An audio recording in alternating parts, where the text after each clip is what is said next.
嗱，無論係有錢冇錢、貧窮定係富有，都會咧面對住健康嘅問題㗎。咁啊，隨住年齡嘅增長啊，身體咧都會出現咧大大小小嘅毛病㗎。對於物理治療嘅需求咧，就會大大提升。唔知呢份職業嘅背後啊，醫護人員所付出嘅，你又知幾多咧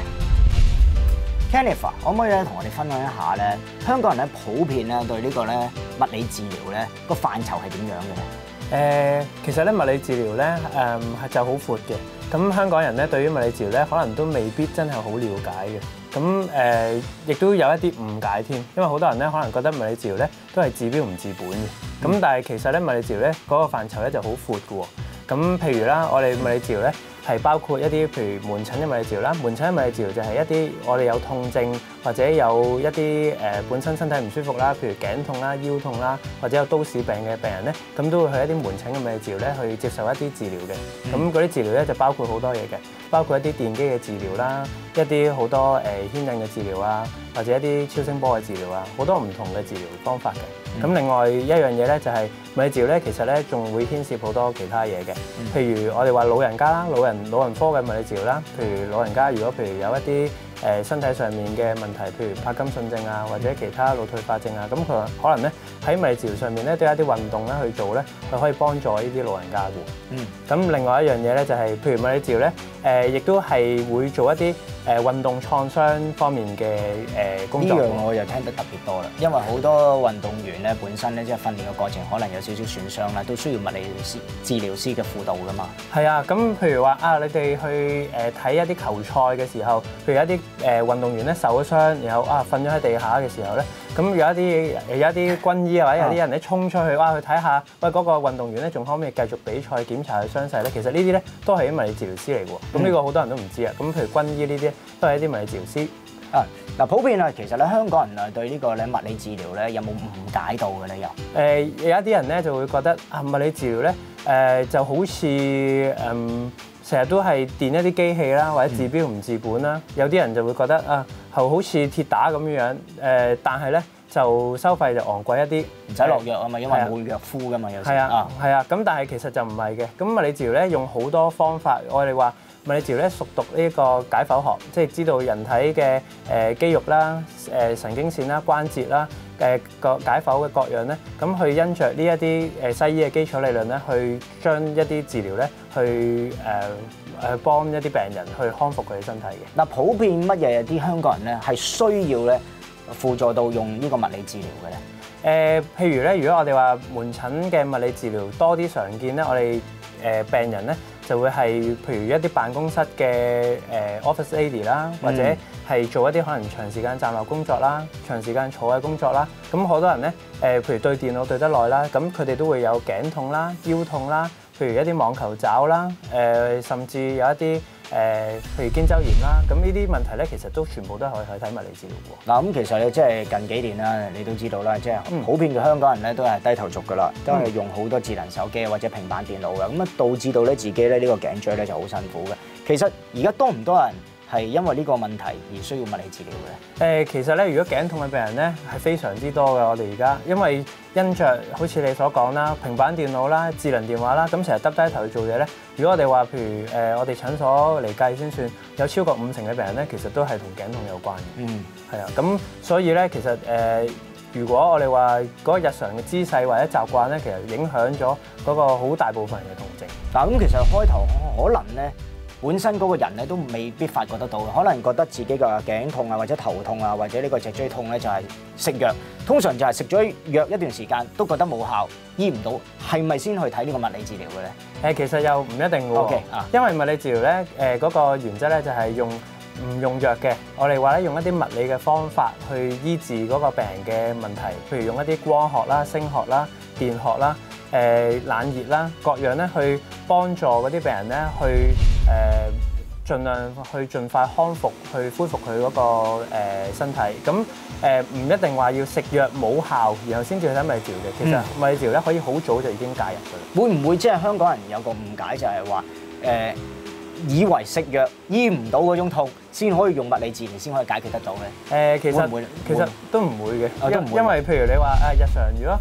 好普遍嘅，我哋係做辦公室嘅，譬如有頸痛啊呢啲，其實譬如可能佢嗰啲頸痛啊或者腰痛啊，都係因為一啲肌肉緊張啊或者一啲關節啊嘅緊咗啊嘅影響咧，而影響咗佢唔舒服。咁如果我哋話做物理治療，去用一啲機器或者用一啲儀器咧，去放鬆佢一啲頸啊或者腰嘅肌肉啊，或者放鬆翻佢緊張咗嘅關節咧。咁其實嗰個情況咧已經大大改善㗎啦，唔一定咧話要食藥啊、食止痛藥啊咁樣去幫助。嗱 Jennifer 頭先同你傾偈，你知道咧，你本身咧讀大學嗰陣時候咧就冇諗住做呢個物理治療師嘅，點解到最後會揀咗成為呢個物理治療師嗰條路咧？係啊，咁我因為其實讀大學嘅時候咧，我開頭咧係讀機械工程嘅，係啊，咁但係我讀機械工程1年之後咧，就發覺啊，原來咧我嗰個興趣咧去對數字咧都冇我想去對人，即係我想做一啲對人溝通嘅工作多啲，而我又發覺原來物理治療咧，除咗對人即係可以好多溝通之外咧，亦都可以幫到人。咁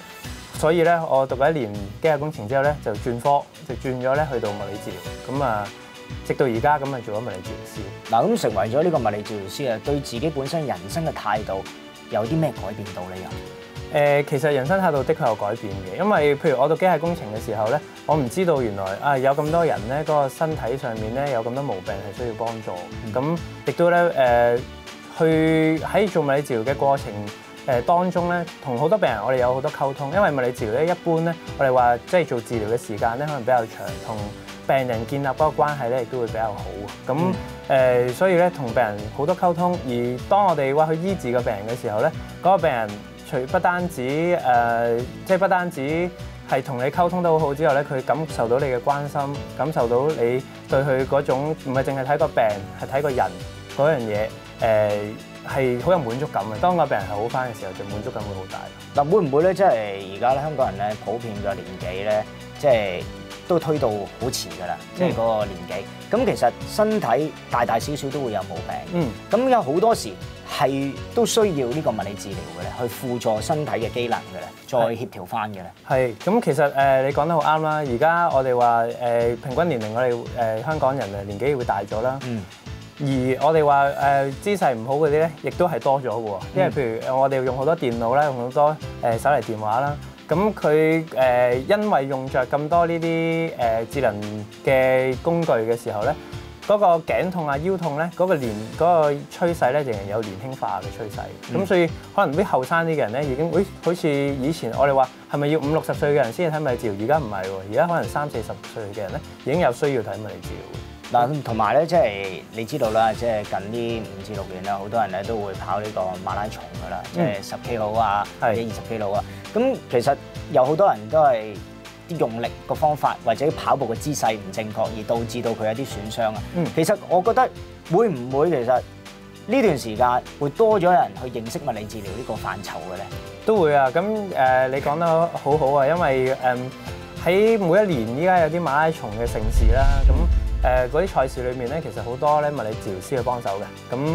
物理治療師包括係做一啲軍醫嘅工作啦，好似之前講啦，受咗傷，我哋去即時去做一啲治療啦，或者去做一啲預防嘅工作。喺未跑之前，去幫佢評估個情況，然後咧去令啲運動員咧有一個最佳嘅狀態去跑步。咁而家呢啲盛事越嚟越多人參加，咁所以咧啲人認識物理治療呢樣嘢咧，亦都係多咗。嗱，咁頭先同你傾偈，你就話咧，本身咧即係其實咧，普遍嘅香港人咧都唔係好理解咧呢個物理治療㗎。咁其實我覺得即係近幾年會唔會係因為有好多大型嘅賽事啊，又或者多咗好多職業運動員啊去攞咗牌啦，會俾大家覺得關心咗其實物理治療呢樣嘅範疇係好重要嘅咧，對於你講。一啲大型嘅賽事對於推廣物理治療有幫助啦，同埋我哋依家物理治療咧，其實不單止好似以前咁樣，以前嘅人嘅概念咯，可能物理治療咧淨係扶下啲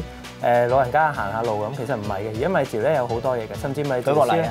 甚至物理治療師都會做埋針灸啊、拔罐啊嗰啲。好多物理治療師咧，呢啲會做，即係學咗有針灸咧，會做埋啲針灸治療。我哋就想將啲中西結合物理治療嘅呢一樣嘢咧，去推廣，去話俾市民大眾聽。其實物理治療咧，不單止淨係扶老人家行路嘅，仲有好多治療上面係可以幫助到。其實以前有冇即係中西合璧嘅咧？即係物理治療。以前就冇咁多嘅，而家咧因為好多物理治療師都發覺咧，其實針灸咧喺臨床上咧，都對於好多病人咧有好大嘅幫助。咁所以，譬如好似我為例啦，我畢業之後咧，我都有修讀針灸嘅碩士，去即係學習碩士去學習針灸呢一樣嘢咧，去希望幫助更加多嘅病人。因為點解會知道即係而家物理治療即係會有埋針灸咧？就係因為早幾年我都有個創傷，咁其實都幾嚴重下嘅。咁佢如果咧佢話要加針灸咧，再加，因為佢針灸裏邊就唔係普通大家知道就咁擺針喺你個穴位嗰度嘅，佢係針裏邊再加啲電流，咁用10幾分鐘咧，其實咧嗰個作用咧佢就話大好多啦，即係可能你做一次針灸，以前可能佢如果你要加埋電嘅，可能咧佢就等於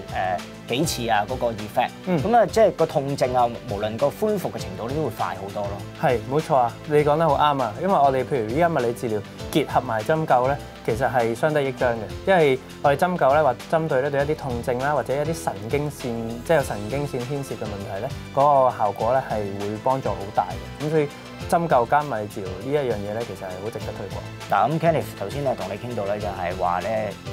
通常咧物理治療咧都係一啲 office 嘅人或者係一啲運動創傷嘅人需要物理治療師啊。咁頭先咧你都提過咧，就係一啲老人家。咁咧而家咧暫時咧休息翻一陣，咁啊轉頭翻嚟咧繼續咧同你討論點解老人家咧都需要做呢個物理治療啊。